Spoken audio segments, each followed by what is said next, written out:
This should allocate something within the vicinity of 10% of the value of the purchases to the SMEs. Mechanisms and address specific market niches. With the funding gap estimated at $170 billion in the Middle East and North Africa region, financial institutions are seizing this opportunity to finance SMEs in the region and diversify their income streams. Linda Abdulatif, Nile TV International.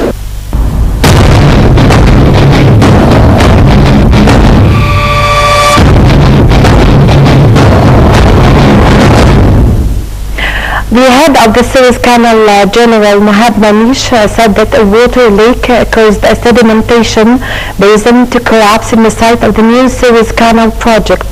He dismissed media reports that workers were injured in the incident. He added that the navigation in the canal was going as normal. More in the following report. Head of the Suez Canal, General Manish, said that a water leak caused minor incident in the site of the new Suez Canal project without causing injuries. Manish said that parts of the sedimentation basin collapsed, resulting in a water flow that caused two empty vehicles to drift.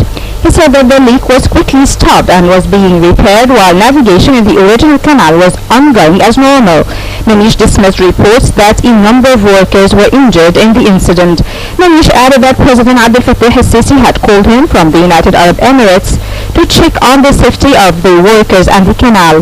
Egypt is expanding the artificial waterway that connects the Mediterranean and the Red Sea and is one of the country's main sources of foreign currency reserves. The project is due to be complete by August 2015. Meanwhile, the digging rate after 161 days of work at the Suez Canal project reached 180 million cubic meters. Chief of Staff of the Armed Forces Engineering Authority, Major General Kamil Al-Wazir, said that dry digging works ended in the project after lifting about 180 million cubic meters of sand. Al-Wazir said that the number of workers at the site of the new project hit 23,000 engineers, technicians and drivers.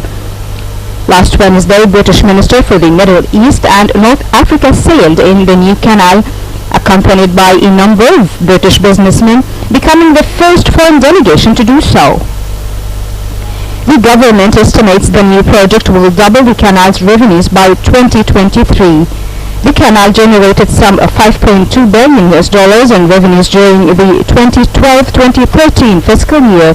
The project aims at expanding the Suez Canal region's role as a global industrial and logistics center, environmentally balanced with an integrated economy. It's also projected to become a global hub due to its logistics and industrial services.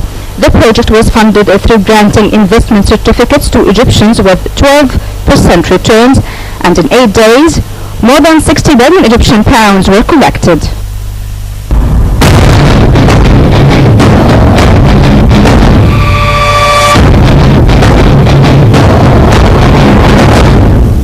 A news conference discussing the new investment law has been held and attended by the Minister of Investment and representatives of a group of Egyptian investors. The new investment law, with its practical and decisive terms, is going to blow policies widely seen as harmful to Egyptian economy and investments. Nile TV's Abir Shusha has more in the following report. Having many praiseworthy qualities, the new investment law is expected to be a big jump for the Egyptian economy. The Ministry of Investment has held a conference to discuss and cast light upon the new law. The main features of the law, that it is transforming the 78 government institutions and bodies that used to give permissions and licenses to the investment projects, to the greenfield investment projects, into one-stop shop. This one-stop shop will be handled by GAFI, the General Authority for Investments.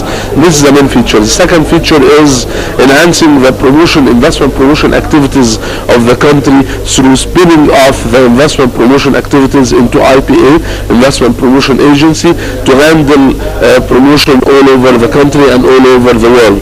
And this Investment Promotion Agency will be reporting to the Prime Minister or the Minister of Investment. Great as it is, the new investment law is thought by the Egyptian Investors Union to be in need of some changes. The Egyptian investors believe that some items of the law need modifying in order to be more specific and precise. It is definitely an eligible changes that comes through their practice during the years historically. Some changes, like for example the representation of the board. They are a little bit scared of the board has representation from 6 ministries, so how these 6 ministers will attend this board and how this board will be held, and it is actually a valid point. And also in the drafting of the law itself, they need it simple, direct to the point. They don't want, for example, to have a word that could be explained differently from the executor anytime. So they have some drafting issues, and we give the drafting issues to the legal counsel, and I see that they have definitely valid points in their comments. The law is supposed to be issued before Sharm el-Sheikh International Conference for Economy, scheduled in March starts. In addition to the new investment law, the Ministry of Investment has made considerable preparations for the conference. We're working very hard actually jointly with Ministry of International Cooperation. We have a lot of committees, a lot of specialized committees, and the conference actually mandated to 2 parties. First party, which is Lazar International, it is handling the global coordination of the conference and handling also the management of the technical operation issue of the conference. And the other one, which is WPP, and it is international body for handling the logistic organizations of the conference.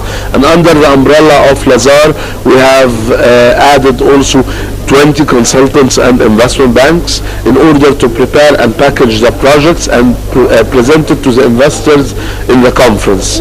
There is a website, but it is still in its soft opening phase. I think the website will be uploaded in its final phase by the 20th of January. We already sent invitations to more than 2,000 institutions, and we are continuing these invitations. It will reach around 4,000 to 4,500, and then definitely you will have some apologies, so you will reach end of the day around 3,000 attendees, and you will reach around 120 countries. Making efforts to prime the Egyptian economy is not new. Making rules and regulations to organize investments in Egypt is not new. What's new this time is that we are not going to talk about it. We will do it. Abir Shusha, Nile TV International.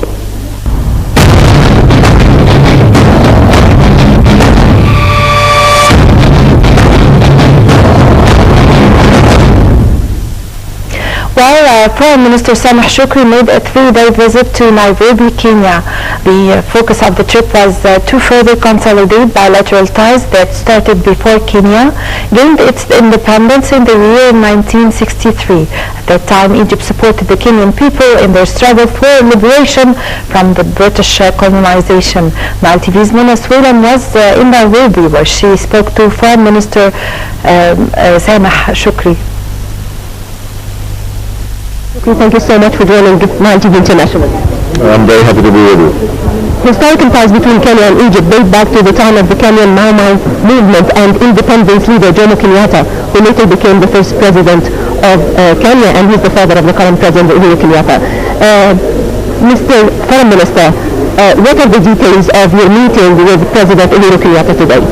I had the honor of meeting President Kenyatta. I delivered to him a written message from His Excellency President Sisi, which contained the desire and commitment of Egypt to engage fully with its African brethren, especially in the Nile Basin, and extended the invitation to President Kenyatta to visit Egypt.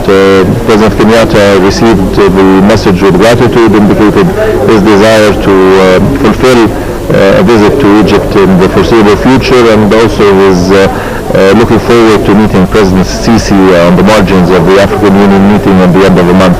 The President indicated the long-standing historical relations between the two countries, referred to Egypt's support of the independence movement, and of course I recognize the contribution that Kenyatta the father had made, and that he has enshrined himself in the households of all Egyptians, and now that there is a new Kenyatta in the presidential office, we are looking forward to renew our strong ties. I extracted from my meetings here the political commitment at the highest level with the meeting of the President, the Foreign Minister, the Minister of Agriculture, the councillors to the President, a true willingness and political commitment to enhance the relationship between the two countries, and that there were several areas of cooperation that could be fully applied for the benefit of the two peoples. We are eager to maintain the momentum that has been generated by this visit and hope that this relationship will continue to prosper and benefit both countries. Your Excellency, Foreign Minister Salam Shukri, thank you so much for joining the Nile International. Thank you. Thank you for being with us.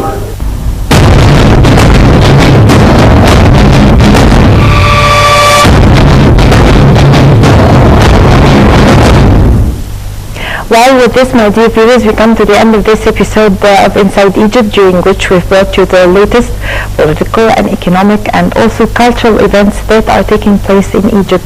We hope you've enjoyed being with us. I'm Amal Mukhtar. Thank you for watching.